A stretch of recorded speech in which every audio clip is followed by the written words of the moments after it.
जैसे एक आत्मा को पकड़ना किसी वैज्ञानिक के हाथ में नहीं है। वो काम जो है आत्मा का आत्मा ही करेगा। वो सोचे कि मैं 1 घंटे किसी को आयु कर्म दे दूं, ये आत्मा या तो इसी शरीर में रह जाए या इस शरीर की आत्मा को निकालकर मैं किसी दूसरे शरीर में शिफ्ट कर दूं, तो ये काम वैज्ञानिक नहीं कर सकते हैं। चर्चा चल रही है वेदनी कर्म की, कि वेदनी हमें वेदन कराता है, अनुभव कराता है सुख और दुख का।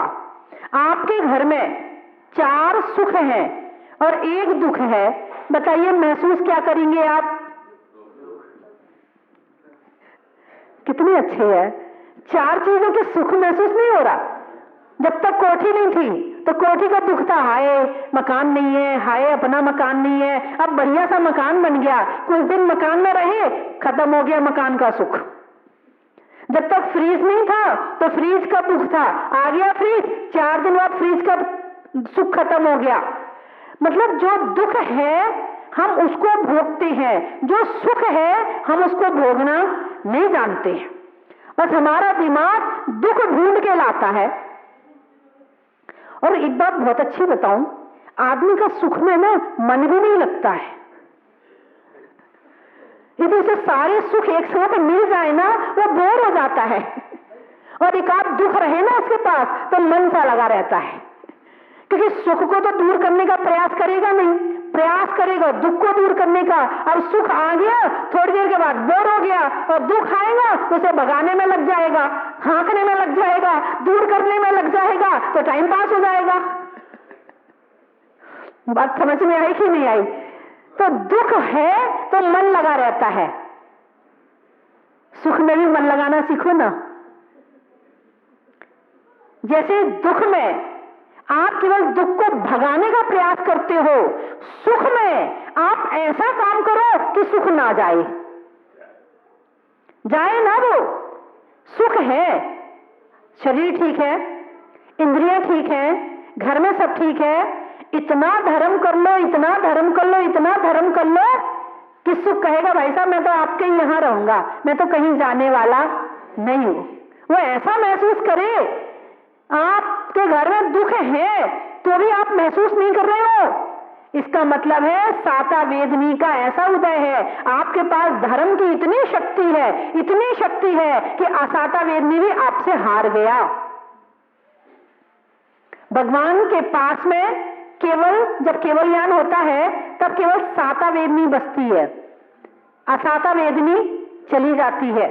उसके बाद भी भगवान अपनी आत्मा के आनंद का ही आनंद लेते हैं बस। बाहर के सुख का इतना समोशरण है, इतना वैभव है, सौधर्मेंद्र शीश झुकाने आता है, 1008 नामों से भगवान की अर्चना आराधना करता है, इतने सारे श्रावक श्राविका उनकी दिव्य ध्वनि सुनने आते हैं। भगवान इसका आनंद नहीं लेते हैं। भगवान किसका आनंद लेते हैं? अपने आत्मा का आनंद लेते हैं। और आपके कोई 2-4 दिन हाथ पैर दबा दे तो, आपकी 2-4 दिन कोई जय जयकार कर दे तो, दिन भर आपकी कोई तारीफ करे तो आपका मन अभिमान में जाएगा कि नहीं जाएगा? अरे मेरे बिना मेरे मोहल्ले में, मेरे गांव में कोई काम नहीं होता है, मेरे बिना पत्ता भी नहीं हिलता है। अरे मैं वो चीज हूं, तू क्या समझता है अपने आप को? तुरंत अभिमान आ जाएगा। और भगवान के चरणों में इतना वैभव है, इतनी संपत्ति है, मगर नहीं, वो अपनी आत्मा के सुख का ही वेदन कर रहे। आपके घर में सारे इंद्रिय के सुख हैं, फिर भी आप यदि तपस्या करते हैं, फिर भी यदि आप तपस्या करते हैं तो साता वेदनी का बंद होता है, और जो साता वेदनी का उदय चल रहा है वो और 10 गुना होके वापस आता है। जैसे आपने बीज डाला जमीन में, अब बार बार निकाल के देखोगे या बीज ही निकाल के खा जाओगे तो पेड़ कहां से आएगा?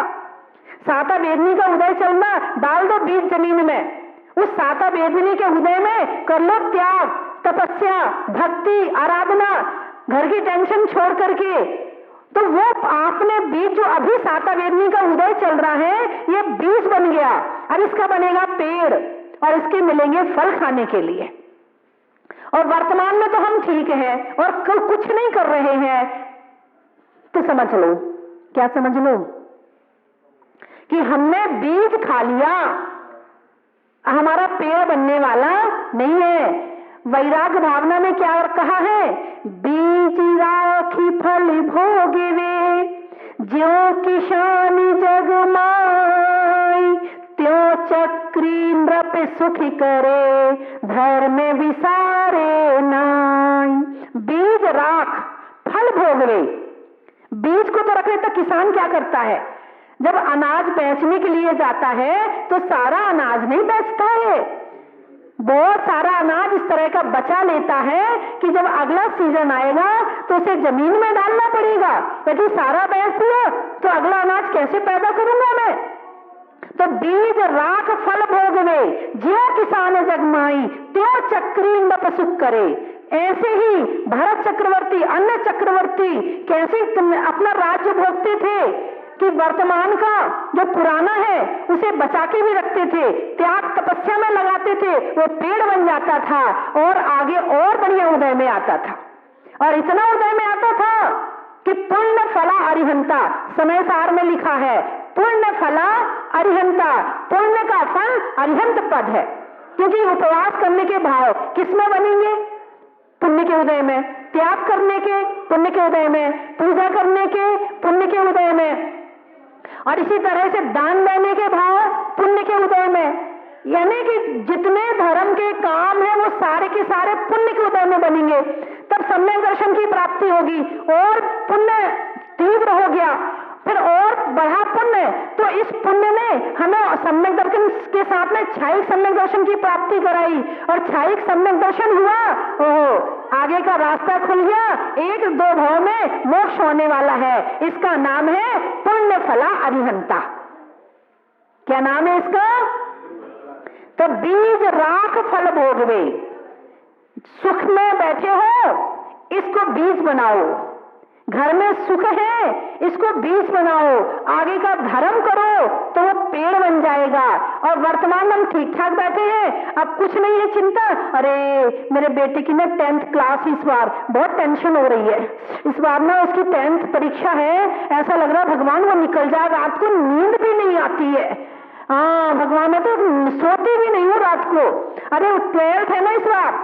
एक दूसरी कहेगी, अरे मेरा बेटा ना कोटा गया पढ़ने के लिए, कोचिंग कर रहा है, अरे मेरे को ना बहुत टेंशन रहती, पता नहीं वो कैसे रहता होगा, मेरा तो पूजा में भी मन नहीं लगता है, माला में भी मन नहीं लगता, उसी की याद आती है। बताइए क्या कर रही है? बीज को रख रहे हैं, बीज को खा रहे हैं, बीज को टेंशन में लगा रहे हैं। पुण्य को किस में लगा रहे हो? टेंशन में लगा रहे हो। पुण्य को पाप में लगा रहे हो।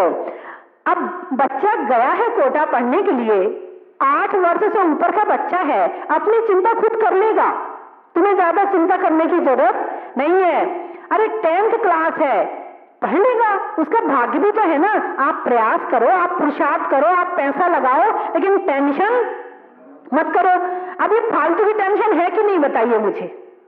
कुछ नहीं, वो इतना सा बच्चा होता है, इतना छोटा सा, वो छोटे से बच्चे की उसकी माँ को टेंशन, ये पढ़ता नहीं है, ये पढ़ता नहीं है, आगे कैसे बढ़ेगा, इतनी खुद भी टेंशन में और उस बच्चे को भी टेंशन देती है।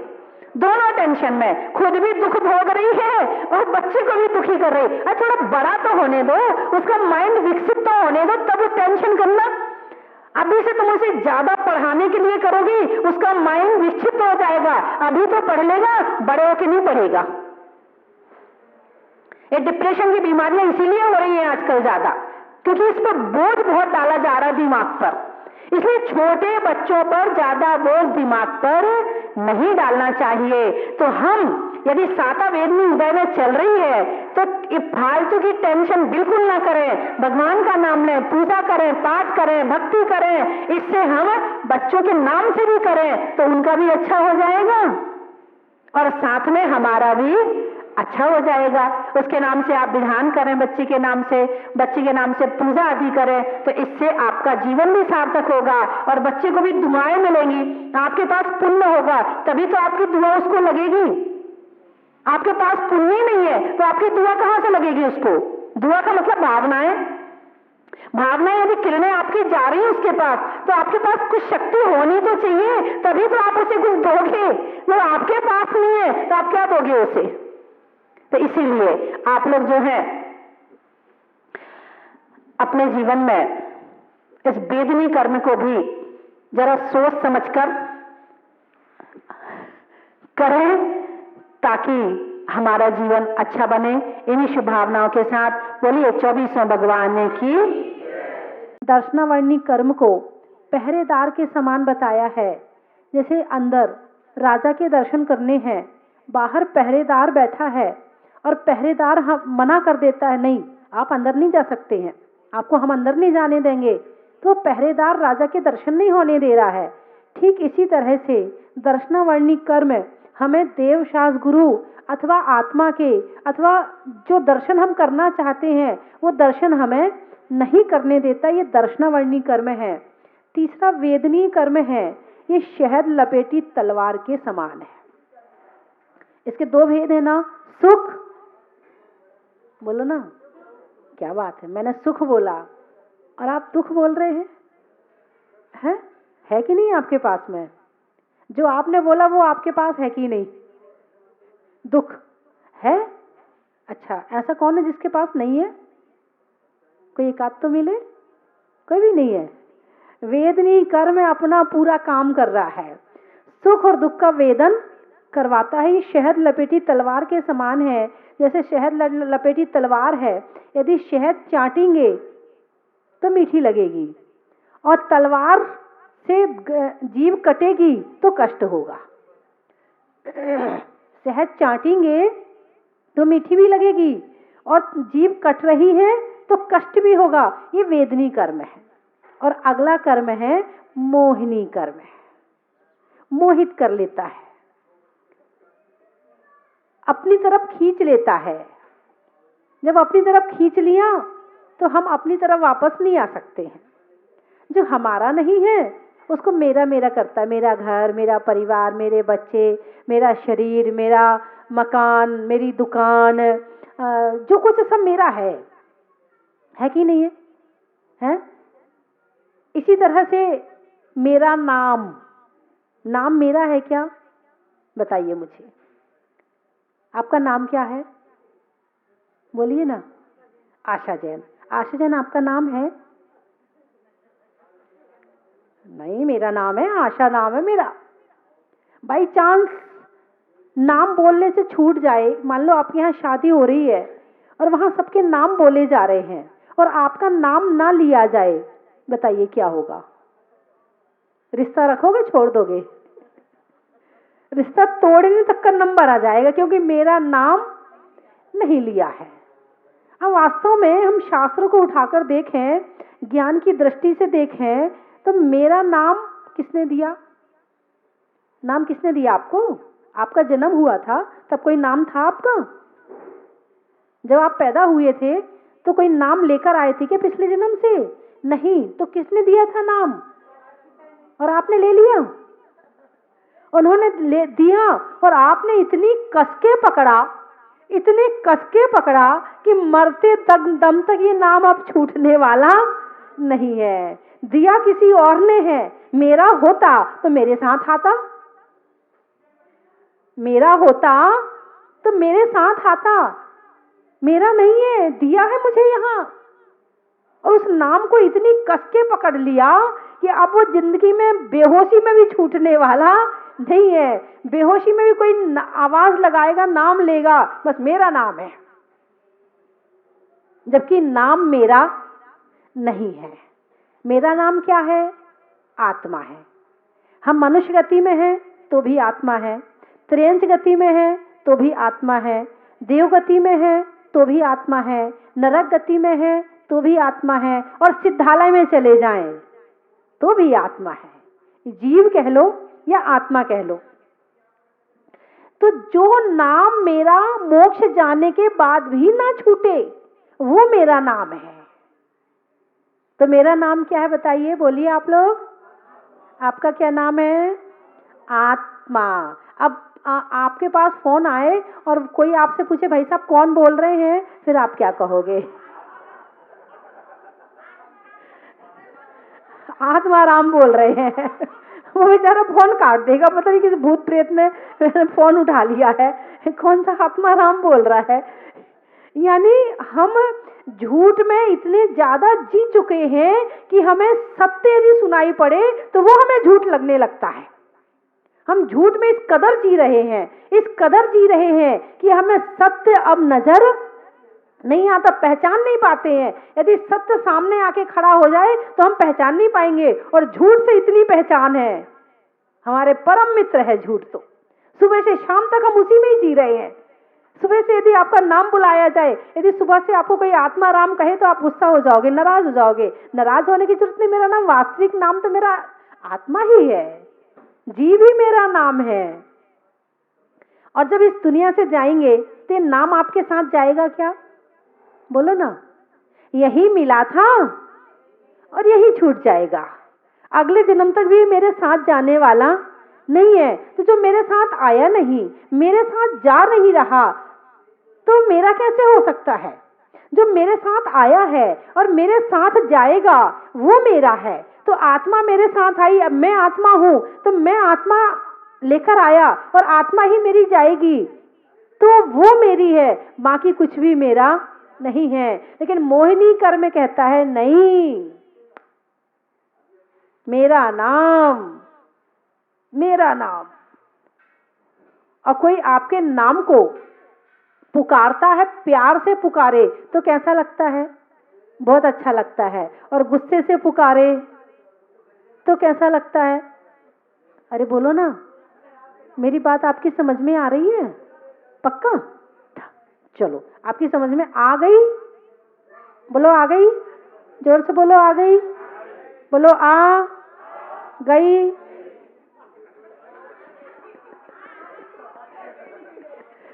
गई, चली गई। यानी नाम किसी का इस दुनिया में ना रहा था, ना रहा है और ना रहेगा। एक भाई साहब थे, एक बार बोले मेरे से, बोले माता जी मेरा जन्मदिन आपको याद है? मैंने आपको पिछले साल बताया था मेरा जन्म तारीख ये है। मैंने कहा भाई साहब, तीर्थंकरों की जन्म कल्याणक की तिथियां तो याद नहीं रहती हैं, मैं आपका जन्मदिन कहां से याद रखूंगी?